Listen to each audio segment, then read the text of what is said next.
What's up, everyone? Jason Gilbo here, taking a look at some GPP picks for tonight's 13-game slate over on FanDuel and DraftKings.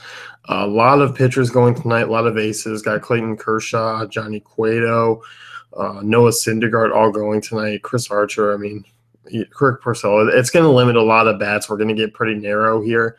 Definitely not going to be recommending picking on some of these guys, so we'll be glossing over some lineups to start. But first one here, you got St. Louis and New York. Masahiro Tanaka versus Michael Wacha in Yankee Stadium. You look at Michael Wacha, probably about slightly above average right-hander at best. Against lefties, since last year has been fairly decent. Doesn't give up a ton of hard ball rate, keeps the ball in the park. Righties, he's pretty average against as well. With that being said, I'm kind of just taking one-offs here. Looking at guys like maybe Greg Bird and the GPP still, just because people are off of him completely. And with the pitching tonight, if you do need to pay down and still want some power upside for tournaments, I'm definitely still okay with using him. The power is going to come around here at some point. And still in a good lineup there. So very cheap on both sides. $2,400 in FanDuel. Like I said, he kind of fits in well with those high-priced pitcher options, that kind of leave you a little bit hindered for salary remaining. As far as others guys go, Brett Gardner expect to be back in the lineup tonight. We'll see. Jacoby Ellsbury off to a decent start on a full game slate. I'm not particularly thrilled with this one. On the other side of things, you look at Tanaka, definitely a guy you don't usually like to pick on. Maybe a guy that I might consider throwing in because he's cheap and hasn't been great to start the year so far is Matt Carpenter. Short porch there. I definitely don't mind using him. Intriguing GPP option because I do think people are going to be off of him. As far as other guys go, that's about it. You might see Matt Adams sneak into the lineup here and hitting about 5th or 6th. Dexter Fowler not really in play for me here. The one-off potential, it's there. It's just not my favorite to really go after here tonight. Baltimore, Toronto, Aaron Sanchez versus Wade Miley. I'm not really fond of picking on Sanchez. You look at him, very decent against both sides of the plate. Against righties, Sanchez 257 WOBA allowed, 0.36 home runs per 9. That's near Noah Syndergaard territory. Against right-handers, near Cueto. So, it's definitely ace-like numbers, and that kind of has me off of the Orioles here tonight at their price tags especially. As far as Blue Jays go, you want to like him here tonight. Again, 357 WOBA allowed to righties from Wade Miley, 1.48 home runs per 9, 33% hard contact rate. Saw Josh Donaldson leave the game. Disappointing there. Obviously, you're going to get Steve Pearce, Jose Bautista, Kendrys Morales, Troy Tulowitzki. I really like Morales tonight. This guy's actually been, hitting the ball hard, hitting the ball well to start the season. Hits well from the right side. I do like Morales quite a bit. Steve Pearce, known as the lefty master around the AL East. Going to see him likely slip into the leadoff spot. Jose Bautista cheap as well. On FanDuel, the stack is there. It's all under 3,500, but definitely hard to trust. So you can pair him up with a decent pitcher too. So it's worth a look. FanDuel or on DraftKings, it's not bad either. Jose Bautista is the only one who's really priced up beyond his recent play. So I'm with it. I'm with using Toronto bats here once again for GPP upside, but it's one of those things where I'm also not going to be surprised if they bust again, just given the fact of how they played this year. Detroit and Cleveland, Trevor Bauer versus Daniel Norris. Trevor Bauer, I'm not really a big fan of his. This guy's completely on or off. Against right-handers, pretty average, 319 WOBA, 1.06 home runs per 9. The thing with Miguel Cabrera, a little bit expensive for my taste. A lot of these guys kind of are. Justin Upton, Victor Martinez don't look good to start the season. I'm kind of off Tigers today. I think it's a little bit iffy for me. I could just kind of see Trevor Bauer spinning one of those like 6 inning games with like 300 runs. Um, I think if you are looking, Nick Castellanos is probably the best GPP bet here because he's going to go underowned and overlooked, and decent success against right-handed hitting or pitching last year. So I'm definitely okay with Castellanos as a one-off.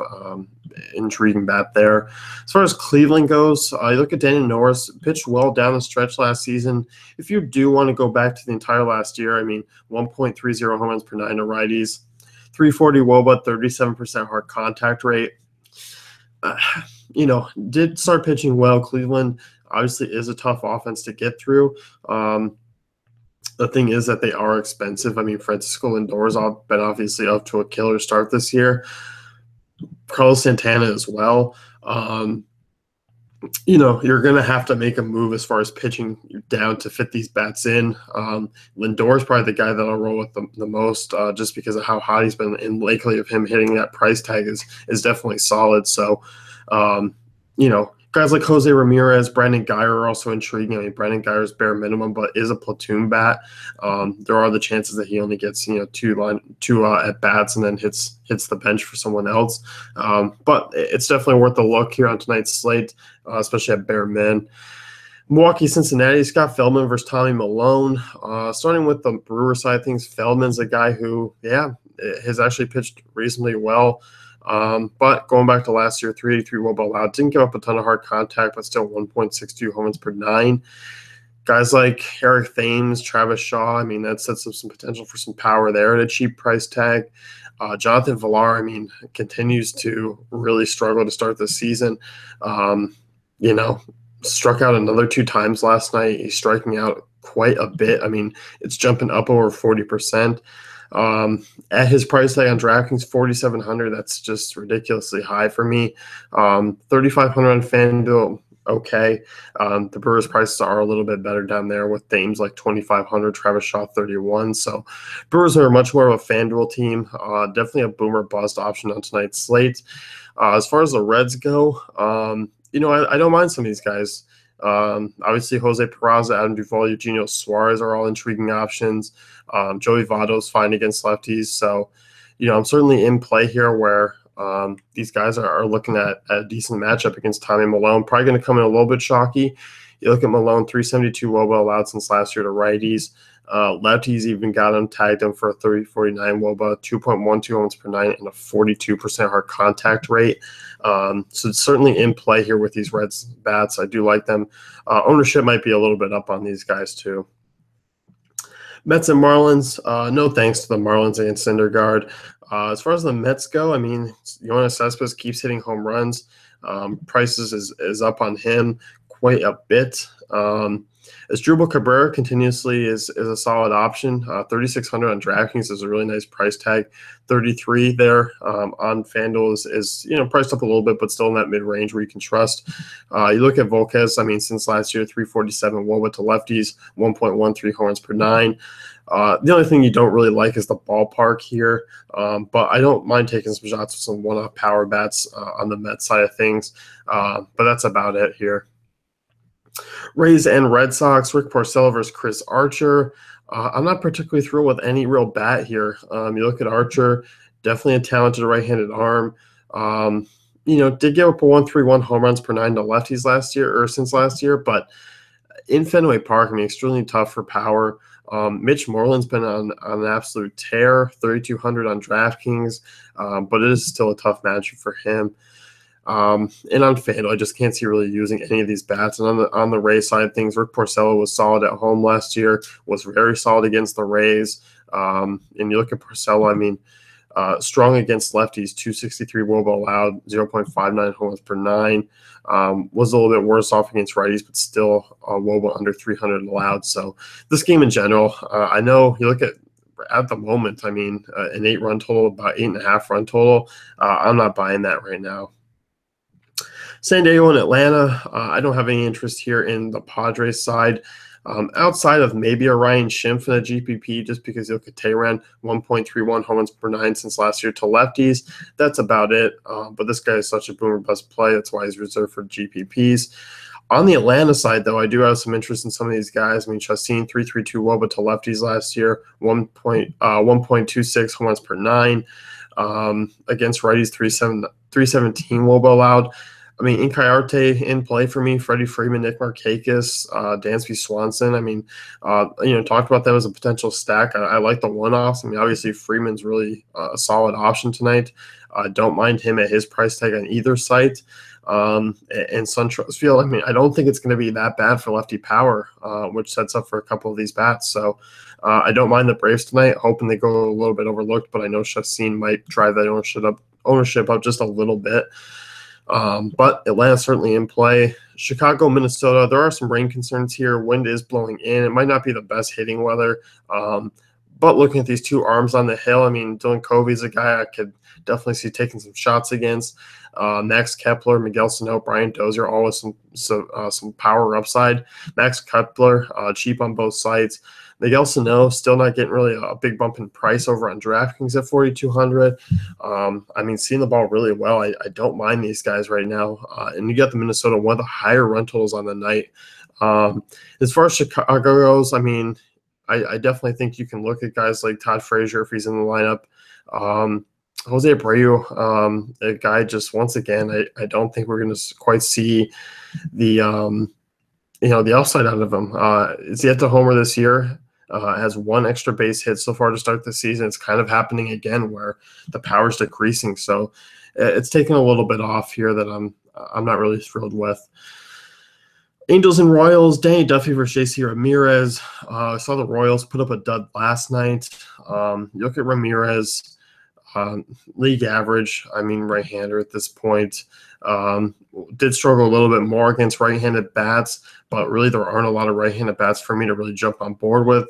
Salvador Perez at 3,400 on DraftKings is okay to target. 31 on FanDuel, not really looking to go that way. And I think as far as the lefties go, I mean, Moustakas is still viable. There's better options than Eric Hosmer right now. As far as Angels, I mean, Trout's going to be tough to get in. Albert Pujols is in play. Did hit lefties really well last year. 358 WOBA, 235 ISO. Still a boomer bust guy, not the best ballpark to hit in, but you do look at Duffy, 1.53 home runs per nine to righties last year. So that's about it from this Angels offense that I'm never really too thrilled with. Houston and Oakland, Kendall Graven versus Dallas Keuchel. I don't really like anyone on this Oakland side enough for GPPs.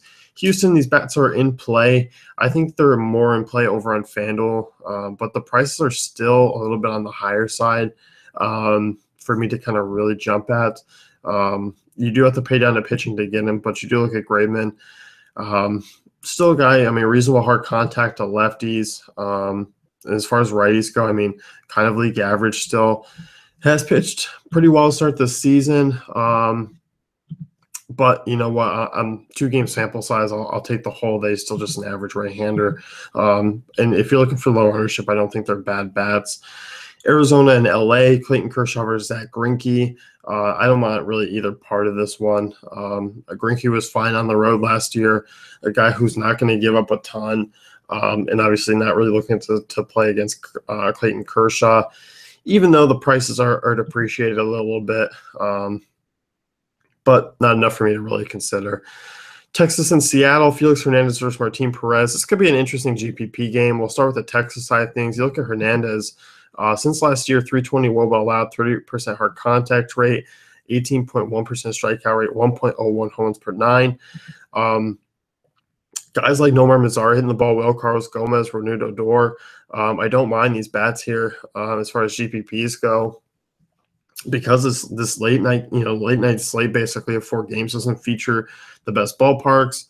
Pitching's there, so I'm certainly okay, firing away with some of those bats. And on the other side of things, I mean, Martin Perez, guy who does roll a lot of ground balls, 52% to righties, doesn't strike out a lot of guys, still a reasonable hard ball rate, 33%. Mitch Haniger, Nelson Cruz, Danny Valencia, all in play for me tonight. Danny Valencia, I mean, on FanDuel, 2,300. So, we're definitely giving you some cheap options here if you need to fire away for some power on a night where, you do have Clayton Kershaw, you do have some high-priced bats to look at. So Outside of that, probably just the righties in that one. Colorado, San Francisco, Johnny Cueto versus Tyler Anderson. On the Rocky side, not really thrilled. Prices really aren't low enough for me to consider on FanDuel. DraftKings, Charlie Blackmon, 3,900, Carlos Gonzalez, 36. I can see the appeal there as far as like a Blackmon goes. Cueto's not unhittable, but still a guy I don't like the target. As far as the Giants go, Tyler Anderson, since last year, 3.35 WOBA to righties, 1.22 runs per 9. If you need some salary relief, guys like Aaron Hill hitting fourth at basically a bare minimum. Brandon Belt under 2.9 on FanDuel, 3.6 on DraftKings. Hunter Pence still cheap. Nick Hundley if you need a punt catcher, but not the most exciting just because of the ballpark. But if you need some one-off as far as salary reliefs, I'm okay with it because they will go lower owned. So it's going to wrap things up here. You can check out dailyfantasycafe.com for our great tools and content.